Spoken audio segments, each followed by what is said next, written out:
Bonjour à tous. Cette vidéo présente sur un exemple le calcul d'une intégrale double. On va précisément calculer cette intégrale dans laquelle le domaine d'intégration est le triangle suivant. Donc pour faire ce calcul, on va procéder par étapes. Donc l'étape numéro 1, c'est de dire que l'intégrale double, c'est en fait l'intégrale simple d'une intégrale simple. L'étape numéro 2 va consister à choisir les variables correspondant à chacune des intégrales simples. C'est-à-dire comme ici on est en dx, dy, il y a une des deux intégrales qui va être par rapport à la variable x et l'autre qui va être par rapport à la variable y. Donc a priori il n'y a pas de mauvais choix et il faut juste faire le choix, un choix. Donc ici pour l'intégrale à l'extérieur des parenthèses, on va choisir la variable x, et donc forcément, pour l'intégrale à l'intérieur, on va choisir la variable y. Donc ça consiste à faire donc l'étape numéro 2.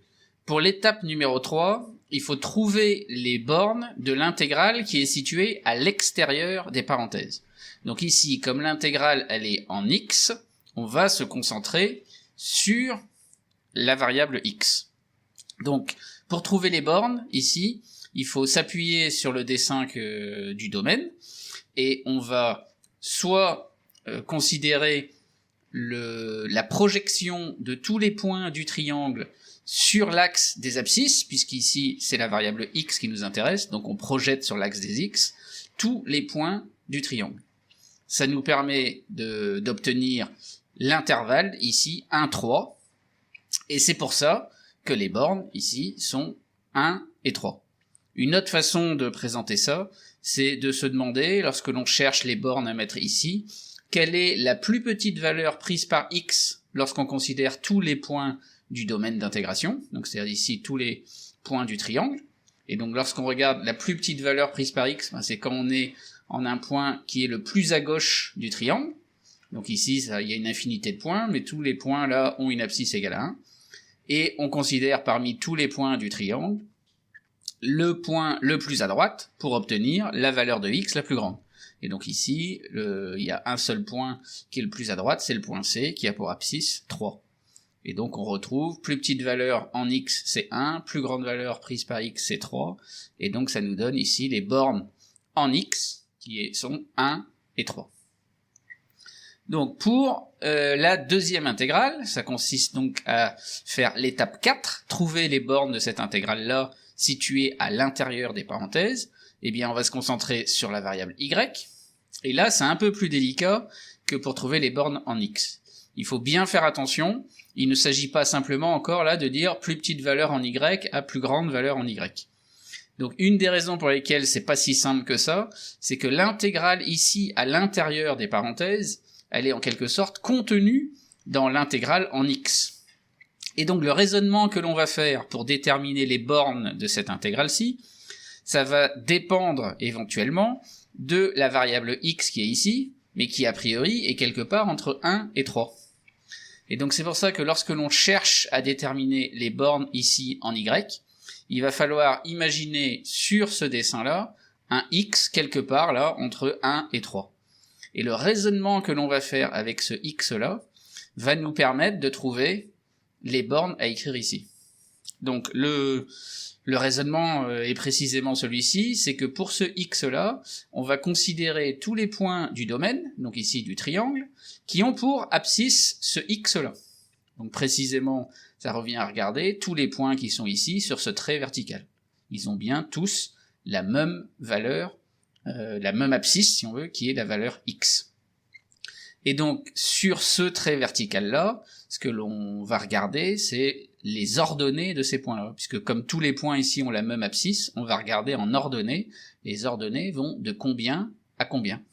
Et c'est ça qui va nous donner les bornes de l'intégrale ici en y. Donc là où il faut faire attention, c'est que, comme je l'ai dit précédemment, on a pris ici un x quelconque entre 1 et 3. Donc le raisonnement que l'on va faire avec ce x-là, il va devoir fonctionner aussi bien avec ce x-ci, ou avec ce x-là, et donc il va bien falloir faire attention à la façon dont on va procéder. Et donc comme je l'ai exprimé précédemment, ici, pour ces deux points-là, on va aller regarder l'ordonnée de ces points-là, qu'on va lire ici, évidemment, sur l'axe des ordonnées. Et donc, les deux valeurs, si on peut dire, qu'on va trouver ici, ce sont les valeurs que l'on va mettre ici pour l'intégrale en y. Donc, pour les bornes de l'intégrale en y. Mais comme on disait, comme le x, lui, se balade entre 1 et 3, eh bien, en fait, les deux points bleus risquent aussi de se balader. Donc, par exemple, si le x est ici, ben, le point bleu, là, on a vu qu'il a bougé par rapport à la situation précédente, ou quand le x est ici, les points bleus ont encore bougé. Donc, si on revient à la situation du départ, c'est-à-dire celle-ci, il faut trouver la valeur ici en y, et ici la valeur en y.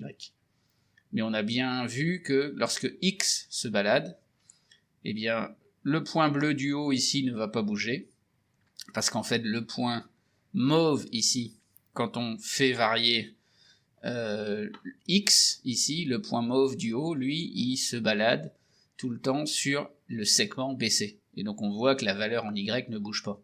En revanche, lorsqu'on regarde le point du bas, lui, en fait, il bouge, mais il bouge en se baladant sur la droite AC. Et donc comme il bouge sur la droite AC, la valeur en y est variable. Et elle varie justement précisément en fonction de x. Donc si on regarde de plus près, lorsque l'on cherche la borne du bas, ça va donner la plus petite valeur en y sur le trait vertical qu'on a ici. Donc on va aller chercher la valeur en y qui est ici. Mais la valeur qui est en y là, comme on disait, elle va dépendre de x, et donc ça va dépendre surtout de l'équation de la droite AC qu'on a ici. Donc il faut aller chercher l'équation de la droite AC. Donc la droite AC, on regarde, on a nos deux points A et C, on connaît leurs coordonnées, et donc ça, exercice classique, à partir des coordonnées de deux points, on peut trouver l'équation de la droite, et ici on trouve y égale 1 demi de x plus 1 demi. Et donc ça veut dire que lorsque x est ici, la valeur en y qu'on lit ici sur le point bleu du bas, eh bien c'est 1 demi de x plus 1 demi.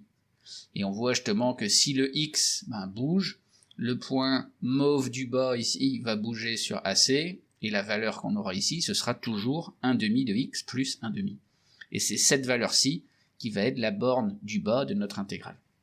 Et donc, notre intégrale en y, ici, elle va de 1 demi de x plus 1 demi à une autre valeur. Mais cette autre valeur-là, c'est ce qu'on disait tout à l'heure, c'est par rapport au trait mauve qui est ici. En y, on va de combien? C'est-à-dire le point rose ou mauve du bas. Donc là, on a dit que c'était y qui valait 1 demi de x plus 1 demi, et ça va jusqu'à combien?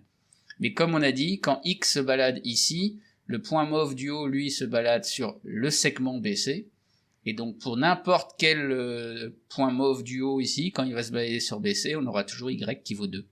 Et donc la borne du haut ici, ça va rester égal à 2 tout le temps. Donc maintenant qu'on a fait ça, on a fait le plus dur, parce que finalement, on a découpé notre intégrale double en une intégrale simple d'une intégrale simple, et donc ce qui reste à faire, ça va être 2 calculs d'intégrale simple. Donc évidemment, on est obligé de commencer par l'intégrale qui est à l'intérieur des parenthèses, et donc on va commencer par l'intégrale en y ici, et puis une fois qu'on aura fait ce calcul-là, on va voir combien ça fait, et on aura le calcul de l'intégrale de 1 à 3 de l'expression qu'on va trouver, dx. Et ça c'est une deuxième intégrale simple qu'on doit savoir aussi calculer. Donc en pratique, comment on va se débrouiller avec ça? On va d'abord faire, plutôt que de tout mettre sur la même ligne et continuer le calcul de i, on va prendre à part le calcul de l'intégrale qui est à l'intérieur des parenthèses.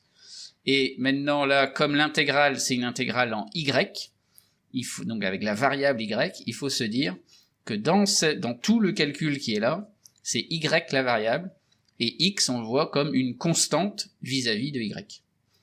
Donc pour calculer cette intégrale-là, maintenant, donc on a 2x moins 8y à intégrer par rapport à la variable y, en pensant x est une constante. Donc lorsqu'on cherche une primitive de 2x moins 8y, une primitive de 2x, x étant vu comme une constante, 2x est une constante, et donc une primitive c'est 2x fois y. Et puis moins 8y, moins 8y, y c'est la variable par rapport à laquelle on intègre. Donc une primitive de y, c'est y carré sur 2.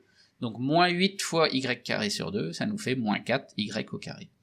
Et donc l'intégrale en y ici, c'est l'expression 2xy moins 4y carré, à prendre entre 1 demi de x plus 1 demi et 2, mais c'est bien y qui vaut 1 demi de x plus 1 demi, jusqu'à y qui vaut 2. Donc c'est vraiment l'expression ici, calculée en y égale 2, donc ça nous fait 2x fois 2 moins 4 fois 2 au carré, moins toute l'expression qui est ici, évaluée en y égale 1 demi de x plus 1 demi, ce qui nous donne toute cette expression-là.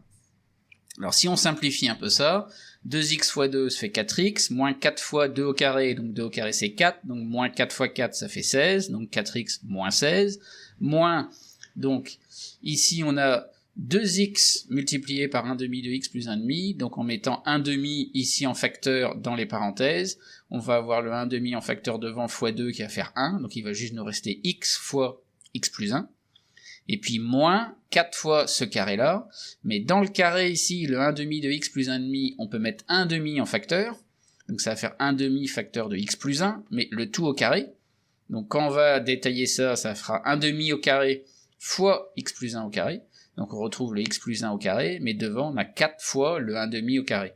1 demi au carré c'est un quart, donc fois 4 ça fait 1, et donc c'est pour ça qu'on récupère uniquement cette expression-là. Donc, maintenant, dans les parenthèses ici, on peut tout développer, ça nous donne cette expression-là. Faut quand même faire attention au moins qui est devant tout le carré. Donc c'est, si on veut, moins entre parenthèses, on développe l'identité remarquable, et après on multiplie tout le monde par moins 1. Ça nous donne bien cette expression-là. On simplifie ici les x carrés dans l'expression, on regroupe les termes en x ensemble, ça nous donne donc cette expression-là. Et on termine par simplifier l'ensemble, on a 4x moins moins x, ça fait donc plus x, donc 5x, et moins 16 moins moins 1, ça fait moins 16 plus 1, donc moins 15. Et donc à l'arrivée, l'intégrale en y de l'expression qu'on avait là, eh bien ça vaut 5x moins 15. Donc c'est normal qu'il y ait plus de y dans cette expression-là, enfin c'est-à-dire que dans l'expression de l'intégrale en y, on fait le calcul, et c'est normal que dans le résultat final, il n'y ait plus de y. Et donc on n'obtient qu'une expression en x, et ça veut dire donc que toute cette intégrale-là, qui était à l'intérieur des parenthèses de notre intégrale i, eh bien toute cette intégrale dans les parenthèses, on va pouvoir la remplacer par 5x moins 15. Et il va nous rester donc l'intégrale de 1 à 3 du nombre ou de l'expression 5x moins 15 dx. Donc précisément, ça nous donne cette intégrale-là à calculer. Et donc celle-là, c'est vraiment une intégrale classique. Il va falloir donc intégrer par rapport à la variable x. Donc on va voir x comme la variable. De toute façon, la y a disparu de la circulation, donc plus aucun souci avec ce y-là. Et on intègre ça par rapport à x. Donc maintenant, primitive de 5x, ça fait 5 fois x carré sur 2, donc 5 demi de x carré, moins primitive de 15, 15x. On évalue le crochet entre 1 et 3, donc on évalue, on a tout ça, la fonction dans le crochet évaluée en x égale 3, ici, moins, entre parenthèses, toute l'expression de cette fonction-là, évaluée en x égale 1.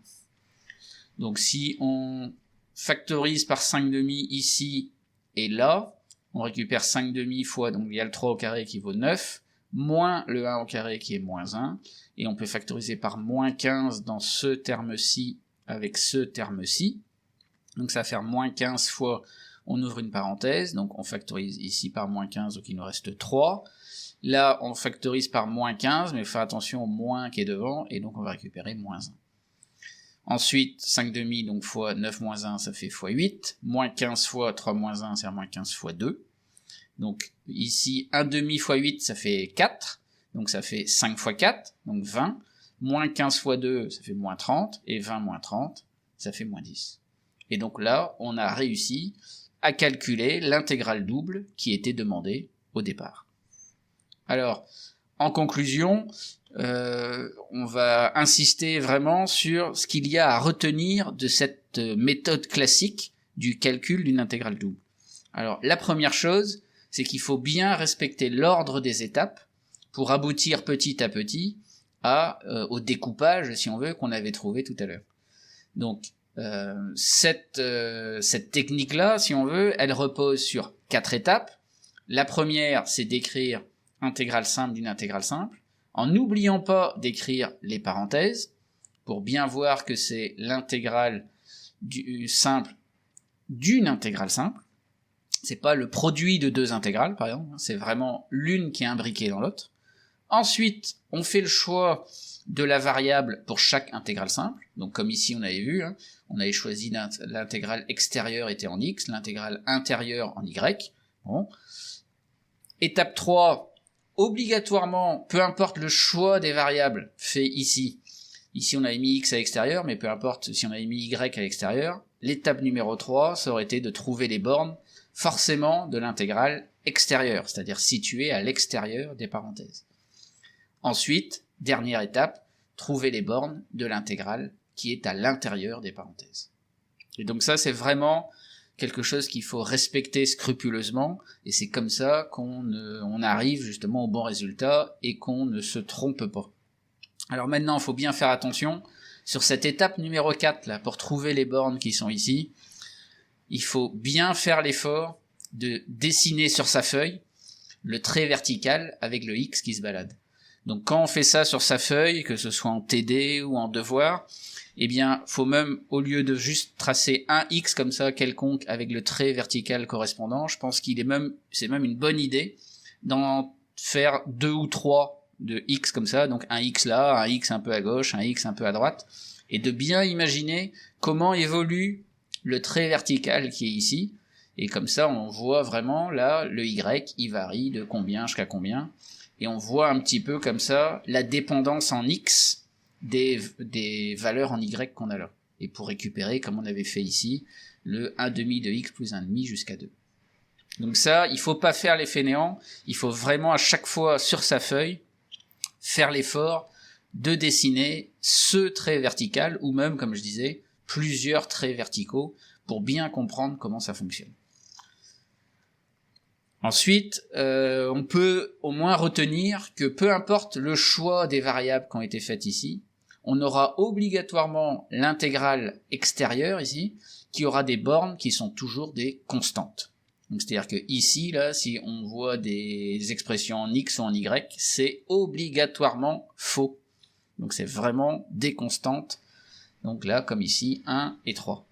En revanche, les bornes de l'intégrale qui sont à l'intérieur ici, eh bien, elles peuvent dépendre d'une variable.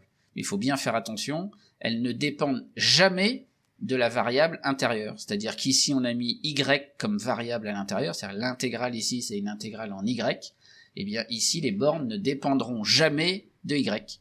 Donc, ça peut être des constantes, comme ici 2, ou ça peut être des expressions qui dépendent de la variable qui est à l'extérieur, c'est-à-dire ici x. Donc, ça peut être deux constantes, ça peut être deux expressions ici en x, ou, comme on voit là, une constante, une qui dépend de x, mais c'est sûr que, comme on a l'intégrale en y ici, donc c'est y qui est à l'intérieur, il n'y aura jamais de y dans ces bornes-là. Donc ça, ces 4 informations-là sont vraiment cruciales pour bien découper l'intégrale double en intégrale simple d'une intégrale simple. Et en fait, comme on l'a dit tout à l'heure, c'est une fois qu'on a fait ce découpage-là et qu'on obtient cette écriture, le plus dur est fait, puisqu'après il reste plus, si on peut dire, qu'à calculer 2 intégrales simples, et donc là on revient à quelque chose que l'on sait bien faire.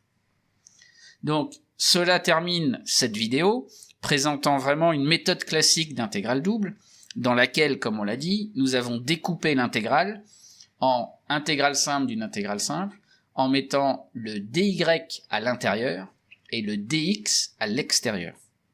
Donc je vous invite maintenant à regarder l'exemple 2 qui présente exactement le même calcul, mais en échangeant dx et dy ici dans l'intégrale. C'est-à-dire qu'au lieu de mettre dy à l'intérieur, on va le mettre à l'extérieur, et au lieu de mettre le dx à l'extérieur, on va le mettre à l'intérieur.